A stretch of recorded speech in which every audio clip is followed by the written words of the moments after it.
Hello YouTube, welcome to another Season 6 Patch 6.1 guide by eGaming Television, and in this guide we are covering Vayne. Vayne did get a few little changes since our last guide, one being Shiv and Rapid Fire Cannon no longer stack. And due to this, of course, we do not get both anymore. Her next change is that Warlord's Bloodlust got nerfed, so we started taking Thunderlord's Decree. However, now it got buffed again, so we are back to using Warlord's Bloodlust. So we're going to talk about who Vayne is in League of Legends. So, of course, she is an AD carry. She is a mid/late game hero. Her main weakness is that she has low auto attack range of 550 compared to other AD carries. However, to make up for this, she outscales almost every AD carry in the game. So your main goal is pretty much to make it through lane phase, pick up as much farm as you can, and then carry your team afterwards. In this guide, we're going to cover her pros and cons, masteries, runes, summoners, her ability leveling order, and her item build as well. For more of our guides, you can go to www.egamingtv.com, and if you'd like to talk to us, you can go to Twitter at egaming_TV. Now let's start by going right into Vayne's pros and cons. Her first pro being she is a late game monster. Late game with the right item build, she does more damage than any other AD carry in the game. As I said in the intro, this champion is basically about making it to the late game. You'll end up getting really bullied in the lane phase, especially by combos such as like Caitlyn and Zyra, so your pretty much goal is to play passive and pick up any farm that you actually can. When you finally make it to the late game, you're going to be able to push that Caitlyn against the wall and 3-shot the bitch. Vayne's next pro is that she's got self-peel and CC in her kit. By using just her Condemn, she can push people away if she needs some peel, or she can actually push them into a wall and CC them for a good duration as well. Most AD carries are very reliant on getting peel from their teammates, and while Vayne still is, she can at least provide a little bit for herself. Vayne's next pro is that she's got strong kiting and chasing as well. Late game, her Tumble is on a very short cooldown, and she's able to do it over and over again while hitting enemies at the same time, getting a lot of kite damage in and not taking any damage in return. And if you activate your ultimate, you're also doing this while stealthed, so it's really hard to actually get on top of a Vayne. Her passive adds a lot of movement speed to her when she is chasing a champion, which makes her chasing much stronger. She also gets additional chasing while in her ultimate form. Now, one of the main reasons Vayne is such a late game monster is that she's actually got true damage in her kit as well. That means that any of those tanky top laners are going to be a lot easier for her to kill than a traditional AD carry. As long as she's able to attack the same target over and over again, she's able to get true damage on every third attack, which is a very nice addition into her damage that's already high anyways. And as I previously mentioned, her last pro is that she has an invisibility mechanic as well. The way your ultimate works is that every time you tumble, Vayne stealths for 1 second. And assuming you're able to hit a target in between every tumble, you're able to use it every 2 seconds. Now your max rank of your ultimate is 12 seconds long, so if you do some very simple math, that means you can do 6 periods of stealth during one ultimate. And needless to say, this is why she's so hard to deal with in the late game. Now even though she is really strong, she has a few cons as well, the first one being she has a poor early game. Her base stats are not that amazing, and on top of it, her auto attack range is only 550. If she's against a really long-range champion like a Caitlyn, that means if she's going in for a last hit, she could end up taking some auto attacks in the face in return. If your support doesn't really have a clue what the hell he's doing, it can be a very tough lane. You're pretty much relying on your support to get you through the lane phase so you can carry him in return in the late game. Another con Vayne has is that pink wards are very strong in a 1v1 situation. Any champions that are actually able to 1v1 you, or at least have a chance to, may be carrying pink wards around with them. If they find you alone, they'll simply drop a pink ward, and if you do try to stealth and kite them that way, they're going to be able to see you the entire time anyways. Now Vayne is able to 1v1 most champions, however not all of them. So if you're not careful, a pink ward can catch you out and you can end up dying. Now we're going to look at Vayne's Masteries, which are 18 Ferocity and 12 Cunning. Rest in peace, Thunderlord's Decree. Now that's not to say Thunderlord's Decree is bad or anything, however, Warlord's Bloodlust is now better. We start in Ferocity by getting Fury, so we get 4% attack speed. This is very nice on Vayne because attack speed is actually what she gets first, and the more attack speed you get, obviously the more damage you're doing. We then move into Feast, so killing a unit restores 20 health, which is on a 25-second cooldown. Now Vayne can actually struggle with her health in the lane phase, so this can actually contribute quite a bit to her staying in the lane. We then move to Vampirism for 2% lifesteal and Spell Vamp for the exact same reason, some strong lane sustain. We move into Bounty Hunter, so you deal 1% increased damage for each unique enemy champion killed. Now, although you do have a CC in your kit, Oppressor is not that amazing because your CC is not reliable and you can get a lot more from Bounty Hunter in the end anyways, assuming you get champion kills. We then follow this up with Battering Blows, so we get 7% Armor Pen. Another reason it's better to go 18 Ferocity than 18 Cunning is Battering Blows has remained the same, however Precision, which is its counterpart in the Cunning tree, got nerfed a little bit. And finally, we get Warlord's Bloodlust, so your crits on enemy champions heal you for 15% of the damage dealt, and they grant you 20% attack speed on a 2-second cooldown. The attack speed lasts 4 seconds, so assuming you're able to crit at least every 4 seconds, you will have a permanent 20% attack speed in fights. And on top of that, your crits on enemy champions will be giving you nice little chunks of health in the fights as well.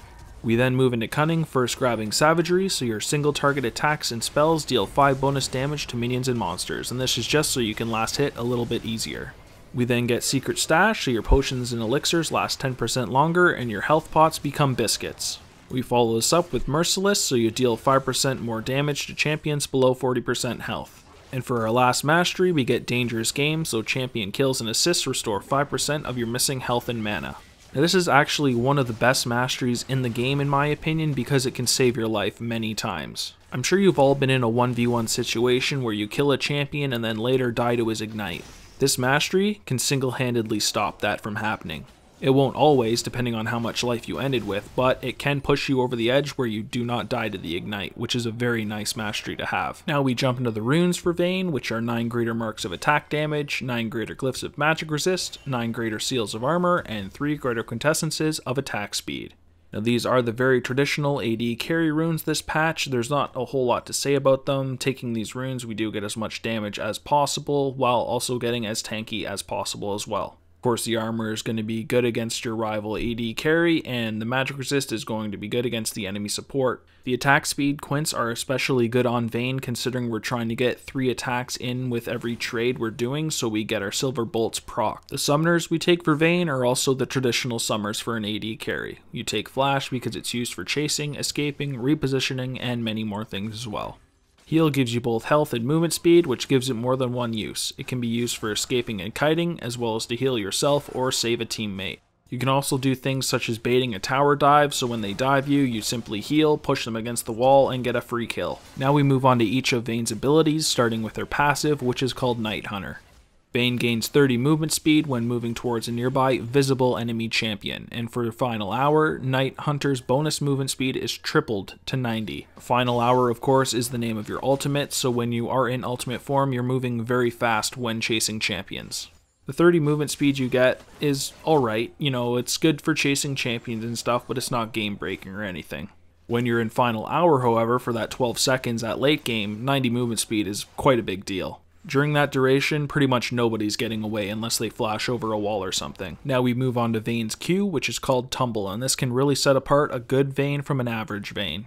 Vayne quickly rolls towards the cursor's location, causing her next basic attack within 7 seconds to deal bonus physical damage. The bonus physical damage is between 30 and 50% AD, and Tumble resets Vayne's auto attack timer. So you can abuse this to get off a quick 3 attacks so your silver bolts procs. If you auto-attack, then tumble forward, attack, and then E them away. That is a quick 3 attacks, so silver bolts procs like that.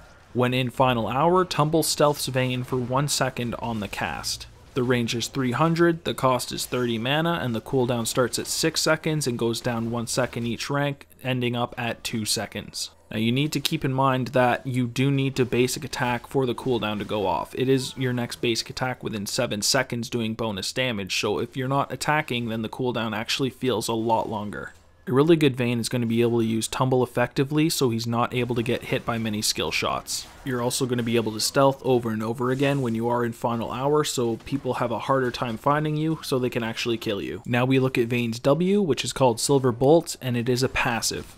Vayne's basic attacks and abilities mark her target with silver bolts for 3 seconds, stacking up to 3 times. Attacking a new enemy cleanses the previous target of all silver bolts. The third stack consumes all silver bolts on the target to deal them true damage. The damage has a minimum damage threshold and is capped at 200 against monsters.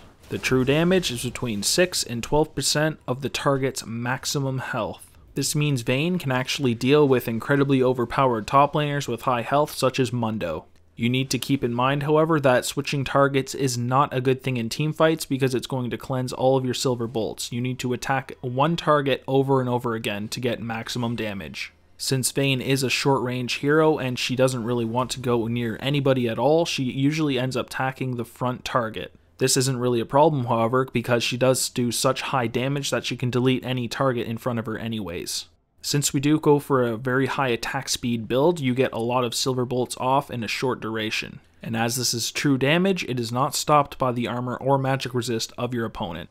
They're taking 12% of their maximum health and they're just going to have to deal with that. Since this is Vayne's best way of doing damage, we're maxing this one first. Vayne's last basic ability is her E, which is called Condemn. Vayne fires a heavy bolt at the target unit, dealing physical damage, knocking them back, and applying silver bolts. The physical damage is between 45 and 185 plus 50% bonus AD.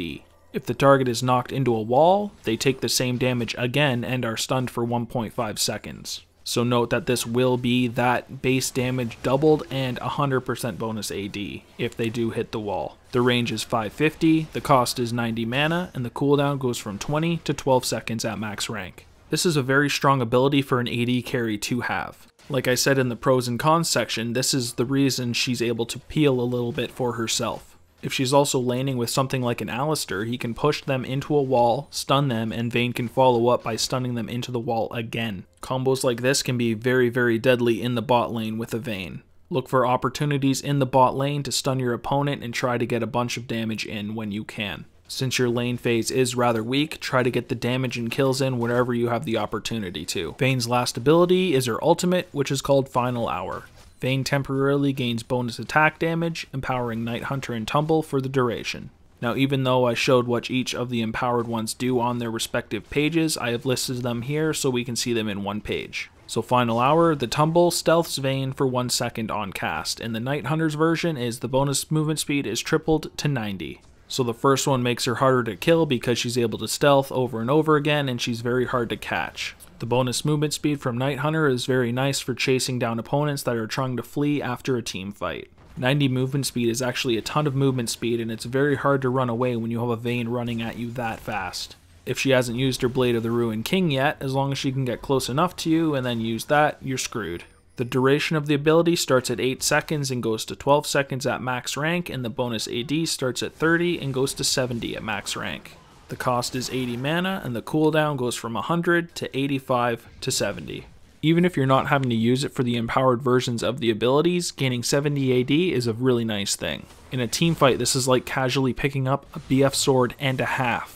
Needless to say, this is why you're able to delete targets so easily when you have this on. With all of those covered, we're going to look at the order in which you pick up your skills, and the priority that they have. So first is your Final Hour, which is your ultimate. You take it whenever you can, meaning 6, 11, and 16. Silver Bolts is taken at level 3, and it is your main priority, so you take it at 3, 4, 5, 7, and 9.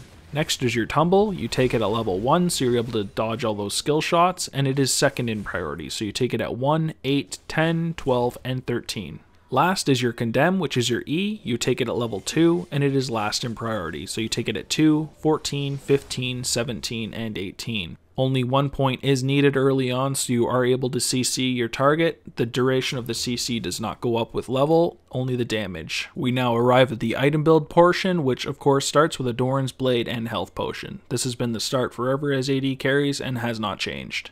In 5.23, we were taking both a rapid fire cannon and a static shiv because they stacked. However, they did remove that because the synergy was too good, so obviously we do not take both in this patch. So instead, we start by taking a Blade of the Ruined King. This is a great item because it gives you all that much needed sustain and it gives you a ton of attack speed as well. The extra damage added as magic damage is a very nice thing to have on an AD carry as well, especially if you are on a very AD heavy team and the enemy team ends up stacking armor. On top of all of this, you even have an Activate, which makes your kiting much easier as well. This is just a really solid item on Vayne.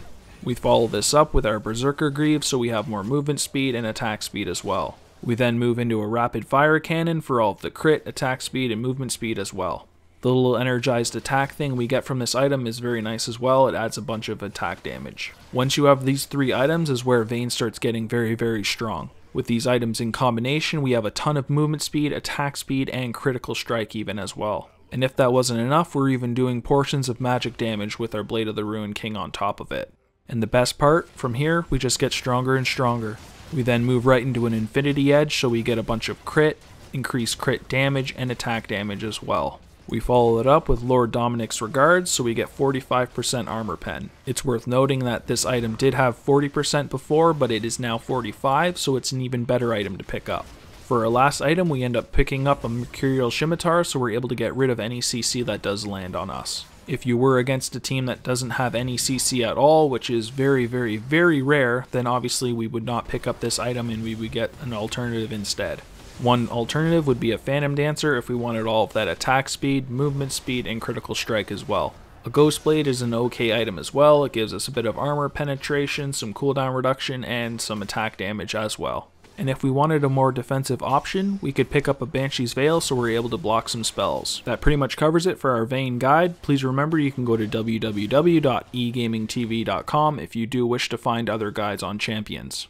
If you liked the video, please also like and subscribe. We have lots of videos getting added daily, so please look out for those. We also have skin giveaways every month, so if you are a subscriber, you're automatically entered for those, and you may get a message saying you've won a skin. Vayne's not currently listed as a god tier champion, however, if you do learn how to play her effectively, you can carry games very, very easily.